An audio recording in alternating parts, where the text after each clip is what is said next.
Welcome back. This is the last lesson about linked lists, and in this lesson you'll be making a linked list using object-oriented programming, which is actually quite a bit easier than using a 2D array.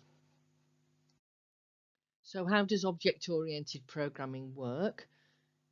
You have to define classes, and a class has attributes. Those are the items of data associated with that type of object, and methods, which are the actions that we can carry out.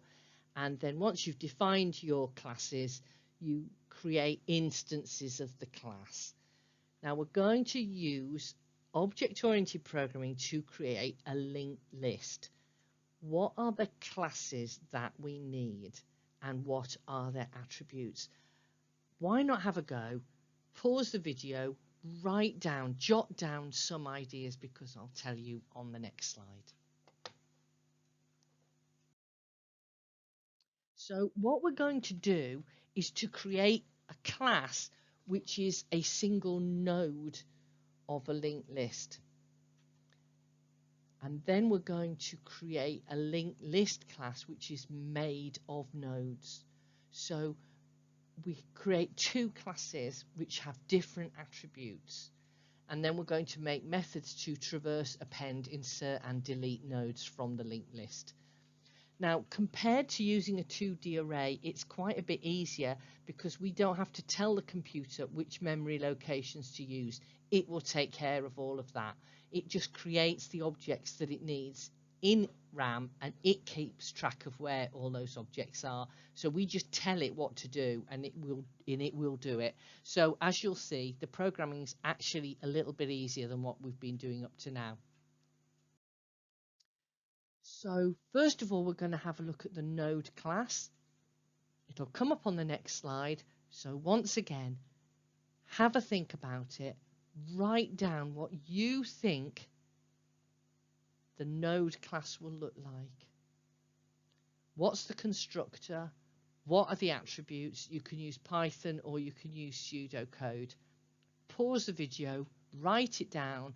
You'll see the answer on the next slide.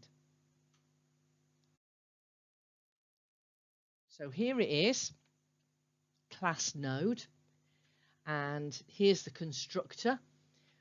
When we make a node, we have to have some data, so I'm passing the data up as a parameter from the main program. I've called it new data, and there are two attributes, the data and the pointer. And just like when we were using Python, when you make a new node, it points to nothing at the moment. It holds the new data, but it doesn't have it's not pointing to anything else. Okay, so we've got the node class. Now we've somehow got to make a linked list out of nodes. What are the attributes of a linked list? Once again, see if you can work it out. I'll be honest with you, I didn't work it out the first time I was doing this, so if you do, you've done better than I have. It'll come up in a second. So a linked list only has one attribute. It's got a header. Remember that all the other nodes of the linked list are follow on from the header. So when we create a linked list in object-oriented Python, all we do is create a header, and the header is a node. But remember, when we look back, think back of when we did a drawing of a linked list, the header doesn't have any data in it, it's just a pointer. So the header is a node with no data. And that is literally it. That's how you define a linked list in Python. So now you can make a program using OOP. First, define the node class and the linked list class using the code that I've just shown you, and then make a main program. In the main program, create a new instance of the linked list class. I've called it MyList. Remember, it has no data in it at the moment, it's just a header pointer. Then add some code to create a menu of choices like before. You could just copy and paste this from your previous program, and in your menu put the usual options like traverse, append, and so on, and the if statement that follows it so that you can make the different actions.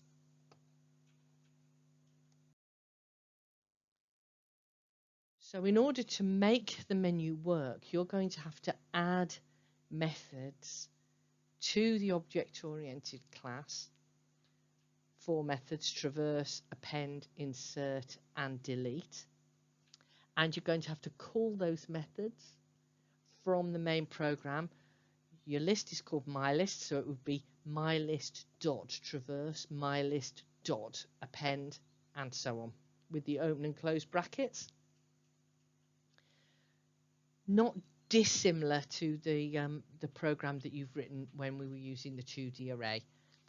So if you want, try and do those now. I'm going to show you the traverse and append methods starting at the next slide. So if you want to do it without help, at least give it a go. Stop the video now and get stuck in. So now you're going to write the traverse method within the linked list class. This is within the linked list class because you're traversing a list, not a node. You're traversing an entire list. The code I've put up here is the traverse procedure from the 2D array program. So that gives you the general idea of what we're doing. We're starting at the header and we're following the pointers. But in the 2D array, the data is called node 0 and the pointer is called node 1. But these are attributes of the node class now. So think about how you would adapt this code. You can pause if you like. I'm going to bring it up in a second. So what you're looking at is the 2D array procedure. Here's the linked list OOP method. It's much simpler, isn't it? We set the first node to the header, and as long as the pointer isn't none, so as long as it's pointing to anything, we set the new node to the pointer and we print the node data. And that's it. So it's shorter and it's neater, and we don't have to think about which position in memory any of this is. The computer just does it all for us. Now let's have a look at how we'd adapt this to append a new value to the list. Here's the old append method, append procedure from the 2D array. Once again, look at how we're using square brackets to tell the computer where to go in the array and to define the different values. We don't need any of those square brackets. We'll just use the attributes. We don't need a free pointer. So the whole thing's a lot simpler. Once again, try to do it by adapting this. I'll show you in a second. And there's the append method in object-oriented. So we start at the header. In fact, the traverse is exactly the same, but with the print line removed. And then once we've traversed to the end, we create a new node, which is a new instance of the node class, and we make the current node pointer point to the new node. It's neater, isn't it? It's quite a lot neater and shorter, and you can see the appeal of object-oriented programming. So I have created a ready-made object-oriented linked list program, or you can copy the code that I've shown you so far. Then create the node and linked list classes, include the traverse and append methods. So all of that you can take directly from this presentation if you want to. Then these are slightly bigger challenges. Create methods to insert and delete values in the middle of the linked list, and include the various improvements that we've talked about in previous presentations. Variations, for example, deleting by value or deleting by position in the list, and adding validation in case the user gives values that don't make sense. Now, in the exam, you might see linked lists shown in 3 different ways. One is just as a drawing with boxes joined by arrows, and you might have to show how the pointers would change to delete or insert or whatever. Or they might show you a 2D array, and you'd have to change the pointers to make them point to the different values in the array. Or they might show you code, and it could be object-oriented code. They quite like object-oriented code. So to get really safe for the exam, you really need to be able to deal with linked lists in all the different ways that we've dealt with. So have a good old go at object-oriented now, because I think it's actually simpler, and you can make big progress quite quickly. So you've got the rest of this week to do that.